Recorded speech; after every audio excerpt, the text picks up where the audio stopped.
नमस्कार। प्रस्तुत है मन्नू भंडारी की लिखी हुई कहानी शमशान। रात के 10 बजे होंगे। शमशान के एक ओर डोम ने बेफिक्री से खाट बिछाते हुए कबीर के दोहे की ऊंची तान छेड़ दी।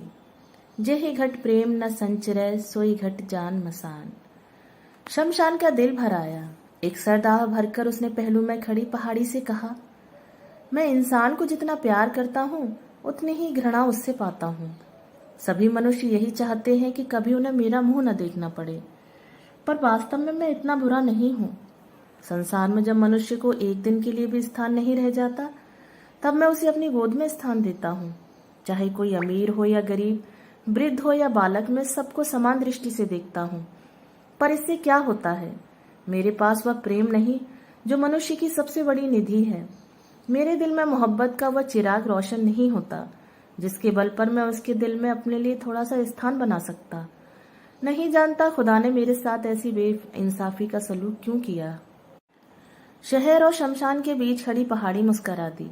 उसकी यह व्यंग्यात्मक मुस्कुराहट शमशान के हृदय में चुभ गई। उसने पूछा, क्या तुम्हारी कभी यह इच्छा नहीं होती कि तुम्हारे पास भी इंसान की तरह प्रेम भरा दिल होता, जिसमें अपने प्रिय के लिए मर मिटने की तमन्ना मचलती रहती है? कभी कभी दूर दूर से हवाएं आती हैं और लैला मजनू और शीरी फरहाद की प्रेम कहानियां मुझे सुना जाती हैं, तो सच मानना मैं तड़प कर रह जाता हूँ कि काश मैं भी मजनू होता और लैला के वियोग में अपने को कुर्बान कर देता। प्रिय की प्रतीक्षा में राह में पलकों के पावड़े बिछाकर बैठा रहता। सावन की उठी घटाएं मेरे मन में हूक उठाती और बसंत की सुरमई सांझें मेरे मन में तड़प बनकर रह जाती।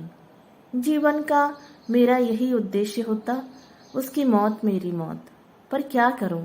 ईश्वर ने तो मुझे शमशान बनाया है, जिसके हृदय में प्रेम नहीं, स्निग्धता नहीं, सरसता नहीं, केवल धू धू करती आग की लपटें हैं। एक आंख से शमशान को और दूसरी आंख से शहर को उसमें बसे इंसानों को देखने वाली पहाड़ी ने पूछा, बड़ी तमन्ना है इंसान बनने की? शमशान ने कहा, तमन्ना? मनुष्य के पास जैसा प्रेममय हृदय है, उसे पाने के लिए मैं अपने जैसे 100 जीवन भी कुर्बान कर सकता हूँ। पहाड़ी मुस्करा दी।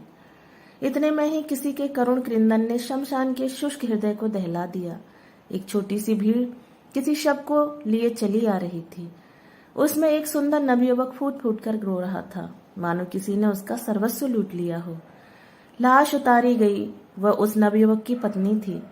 युवक का क्रंदन शमशान के हृदय को भेद गया। सारी क्रियाकर्म समाप्त कर जैसे जैसे उस युवक को संभालकर वे लोग ले गए और शमशान सोचता रहा, कितना प्यार करता होगा ये अपनी पत्नी को। काश मैं भी किसी को इतना प्यार कर सकता। दूसरे दिन सांझ के धुंधले प्रकाश में शमशान ने देखा, वही युवक आ रहा है। उसके कल और आज के चेहरे में जमीन आसमान का अंतर था।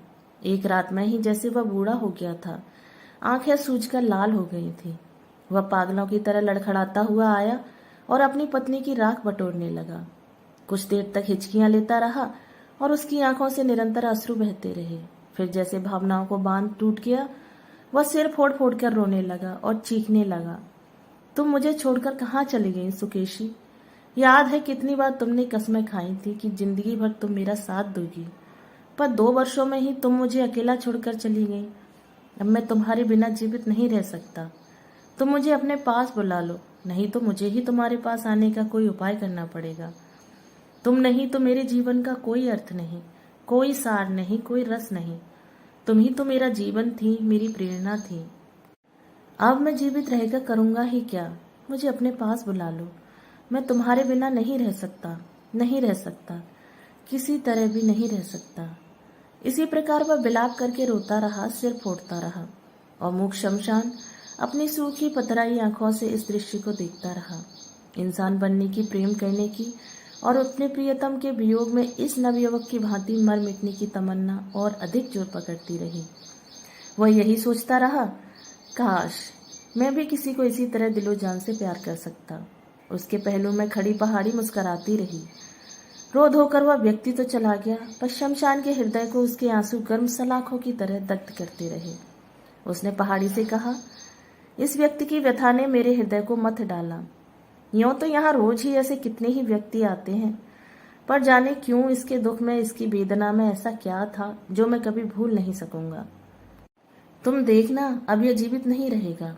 एक दिन में ही अपनी प्रेयसी के वियोग में जिसने अपने शरीर को आधा बना डाला हो, वह भला कितने दिन तक इस प्रकार जीवित रह सकेगा। वह अवश्य ही रो रो कर प्राण दे देगा।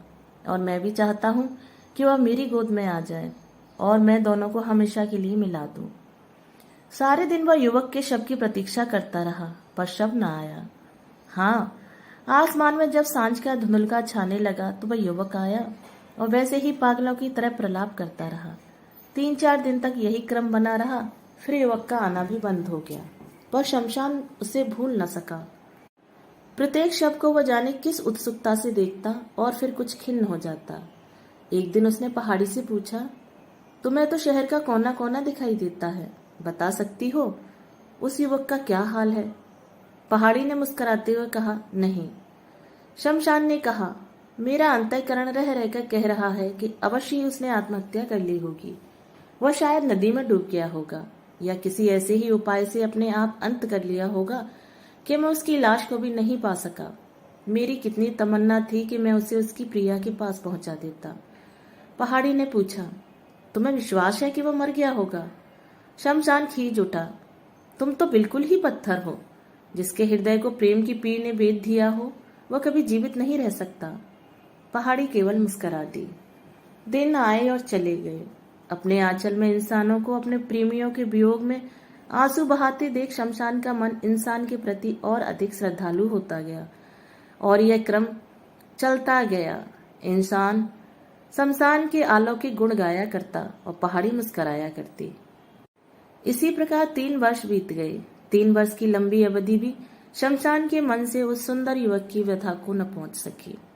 वह अक्सर उसकी बात करता, उसके उन आंसुओं की बात करता जो उसने अपनी प्रेयसी के वियोग में बहाए थे, उसके उस अनुपम प्रेम की बात करता जिसने उसे अवश्य ही आत्महत्या के लिए बाध्य कर दिया होगा, उसके उस करुण विलाप की बात करता जो आज भी उसके हृदय को मथे डाल रहा था। तभी एक दिन फिर उसका हृदय किसी परिचित स्वर की करुण चीत्कारों से दहल उठा। उसने देखा वही सुंदर युवक एक छोटी सी भीड़ के साथ किसी शव के लिए चला आ रहा है। शमशान ने सोचा, वह अभी जीवित है, अब इस अभागे पर ईश्वर ने कौन सा दुख डाला है।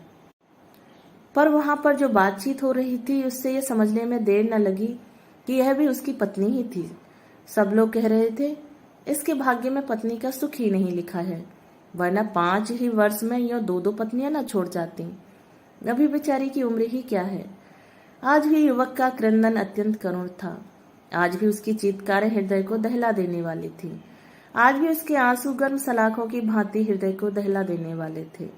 उसके पहले दिन के रूप में और आज के रूप में कोई विशेष अंतर नहीं था। जैसे तैसे धीरज बंधाकर और पकड़कर उसे ले गए। शमशान के मन में वर्षों से मनुष्य के अलौकिक प्रेम की जो धारणा जमी हुई थी, उसको पहली बार हल्का सा धक्का लगा। संध्या समय वह युवक फिर आया और अपनी पत्नी की राख में लोट लोट कर विलाप करने लगा। मैंने स्वप्न में भी नहीं सोचा था कि तुम मुझे इस प्रकार छोड़कर चली जाओगी। यदि मुझे इसी तरह मझधार में छोड़कर जाना था तो मेरा साथ ही क्यों दिया। अब मैं तुम्हारे बिना कैसे जीवित रहूंगा। तुमने अपनी मधुर मुस्कानों से एक दिन में ही मेरे मन में सुकेशी की व्यथा पहुंचती थी। मैं मन प्राण से तुम्हारा हो गया। तुम ही तो मेरी प्राणा थी। अब यह निष्प्राण देह कैसे जीवित रहेगी, कितने दिन जीवित रहेगी। मुझे अपने पास बुला लो, अब मैं इस संसार में नहीं रह सकूंगा। सुकेशी तो मेरी अनुगामिनी थी, इसलिए मुझे उसका अभाव नहीं खटका, पर तुम तो मेरी सहगामिनी थी। हम तो 2 शरीर 1 प्राण थे। जब प्राण ही चले गए तो शरीर का क्या प्रयोजन। इसी तरह वह रोज आता, घंटों विलाप करता और चला जाता। उसके आंसुओं में कुछ ऐसी शक्ति थी, उसके विलाप में कुछ ऐसी सच्चाई थी कि शमशान के मन में पहले जो एक हल्की सी संदेह की रेखा उभर आई थी वह भी मिट गई। एक बार फिर शमशान उसके शव की प्रतीक्षा करने लगा और अधिक दृढ़ विश्वास के साथ कि इस धक्के ने अवश्य ही उसके जीवन का अंत कर दिया होगा। शमशान बराबर मन में साध संजोए बैठा रहा कि कब वह उस युवक और उसकी पत्नी को अपनी गोद में सदा के लिए मिला दे। ऐसा मिलाप जिसमें वियोग का भय न हो, बिछोड़ने की आशंका न हो। पर उसका शव न आया। उसके हृदय की लालसा लालसा बनी रही। फिर वही ढर्रा चला। रोज ही न जाने कितने शब्द जलते, मनुष्य रोते, शमशान मनुष्य के अलौकिक प्रेम के गुण गाता और पहाड़ी मुस्कुराती। अंतर था तो केवल इतना कि शमशान के स्वर में कुछ उतार सा आ गया और पहाड़ी की मुस्कुराहट में व्यंग कुछ अधिक स्पष्ट और प्रखर हो गया था। 2 वर्ष भी नहीं बीत पाए होंगे कि शमशान के कानों में फिर वही परिचित स्वर सुनाई पड़ा और उसके आश्चर्य का ठिकाना नहीं रहा जब उसने देखा कि वह युवक इस बार अपनी तीसरी पत्नी के शव को जलाने आया है। उसने सोचा शायद बिना प्रेम के ही उसने मजबूरी में विवाह कर लिया हो, पर उस युवक का विलाप सुना तो वह भ्रम भी जाता रहा। आज भी उसका क्रंदन उतना ही करुण था, आज भी उसकी चीत्कार हृदय को दहला देने वाली थी, आज भी उसके अश्रु गर्म सलाखों की भांति दग्ध कर देने वाले थे। उसके पहले वाले रूप में और आज के रूप में कोई अंतर न था, उसकी बातें भी वही थी। केवल इतना अंतर था, आज उसे अपनी तीसरी पत्नी ही सबसे अधिक गुणी दिखाई दे रही थी। वह दावा कर रहा था कि तीसरी पत्नी से ही उसका सच्चा प्रेम था। पहले 2 स्त्रियां प्रेम बचपना था, ना समझी थी। पहली उसकी अनुगामिनी थी, दूसरी सहगामिनी तो तीसरी अग्रगामिनी थी। उसकी पथ प्रदर्शिका थी, जिसके बिना वह एक कदम भी जीवित नहीं रह सकता। वही पुरानी बातें, वही विलाप, वही क्रंदन, मानो इसका भावना के साथ कोई संबंध ही न हो। कंठस्थ पाठ की तरह वह उसे दोहरा रहा हो। मनुष्य के अलौकिक प्रेम की जिस भावना को शमशान अपने हृदय में बड़े यत्न से संजोए बैठा था, उसका वही हृदय इस दृश्य से पत्थर हो गया। वह अवाक विमूढ़ सा देखता रहा। उसकी दृष्टि पथराई हुई थी, उसमें एक प्रश्न साकार हो उठा था। पहाड़ी ने उसकी यह हालत देखी तो तरस खाकर बोली, सचमुच तुम मूर्ख हो, इतना भी नहीं समझते कि जो इंसान प्रेम करता है उसे जीवन भी कम प्यारा नहीं। वह प्रेम की स्मृति, कल्पना और आध्यात्मिक भावना पर ही जिंदा रहता है। जीवन की पूर्णता के लिए वह फिर प्रेम करता है। वह प्रेम की स्मृति, कल्पना और आध्यात्मिक भावना पर ही जिंदा नहीं रहता। जीवन की पूर्णता के लिए वह फिर प्रेम करता है। जीवित रहने की ललक के चलते ही वह हर वियोग झेल लेता है, व्यथा सह लेता है, क्योंकि सबसे अधिक प्रेम तो मनुष्य अपने आप से करता है। दोस्तों, अभी आप सुन रहे थे मन्नू भंडारी की कहानी शमशान।